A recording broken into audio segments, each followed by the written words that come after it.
మీరు product based కంపెనీస్కి ఇంటర్వ్యూస్కి వెళ్తున్నారా? అయితే డిఎస్ఏ క్వశ్చన్ ఖచ్చితంగా అడుగుతారు. దాన్ని ఎలా ఆన్సర్ చేయాలంటే ఫస్ట్ మీరు క్వశ్చన్ని కరెక్ట్గా అర్థం చేసుకోవాలి.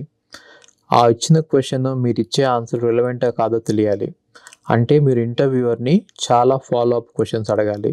ఫర్ ఎగ్జాంపుల్ నెంబర్స్ సార్టింగ్ అన్నాడు అనుకోండి, చిన్న ఎగ్జాంపుల్ చెప్తున్నాను. పాజిటివ్ నెంబర్సా, నెగిటివ్ నెంబర్సా, ఎంత పెద్ద నెంబర్ ఇవ్వచ్చు, ఇలాంటి క్వశ్చన్స్ అన్నీ అడగాలి. అప్పుడు మీకు ప్రాబ్లం క్లియర్ అవుతుంది.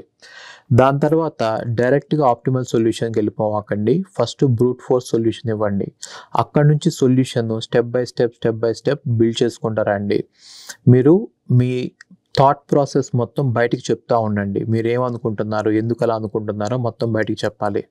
అప్పుడు ఏమైందంటే ఇంటర్వ్యూవర్ కూడా మిమ్మల్ని కొంచెం గైడ్ చేస్తాడు, మీరు కనుక కరెక్ట్ రైట్ పాత్లో ఉంటే. దాని తర్వాత ఎడ్జ్ కేసెస్ మాత్రం వదిలేవాకండి. ఎడ్జ్ కేసెస్ అంటే ఏంటంటే -1 వస్తే ఏంటి, -2 వస్తే ఏంటి, నెగిటివ్ పాజిటివ్ నెంబర్ వస్తే ఏంటి, నెగిటివ్ నెంబర్ వస్తే ఏంటి, ఇలా ఎడ్జ్ కేసెస్ ఉంటాయి అన్నమాట. వాటిని కూడా వదిలిపెట్టకుండా ఆన్సర్ చేయండి. అలాగే మీరు ఆన్సర్ చేసేటప్పుడల్లా మీరు ఇంటర్వ్యూని క్వశ్చన్స్ అడగండి, ఆయన సజెషన్స్ అడగండి. కొంతమంది కొన్ని క్లూస్ కూడా ఇస్తారు. సో ఫైనల్గా ఆప్టిమల్ సొల్యూషన్కి రండి. మీరు ఆప్టిమల్ సొల్యూషన్కి వచ్చిన వెంటనే డైరెక్ట్గా కోడింగ్కి వెళ్ళిపోకండి. First time complexity, space complexity analyse చేయండి.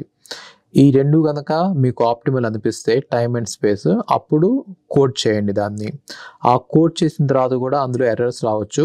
అలాంటప్పుడు కూడా మీరు కొన్ని హింట్స్ మీ ఇంటర్వ్యూవర్ని అడగొచ్చు. ఇంటర్వ్యూవర్స్ చాలామంది హింట్స్ ఇస్తారు. అన్నిటికంటే ముందు మీరు ఎగ్జామ్కి వెళ్ళే ముందు మాత్రం చాలా ప్రాక్టీస్ చేయండి. మీకు డిఎస్ఏ కోర్స్ కావాలి అనుకుంటే తెలుగులో ఒక కమెంట్ చేయండి, మాకు డిఎస్ఏ కోర్స్ కావాలని. ఎక్కువ కమెంట్స్, ఎక్కువ లైక్స్ వస్తే నేను ఖచ్చితంగా కోర్స్ చేస్తాను.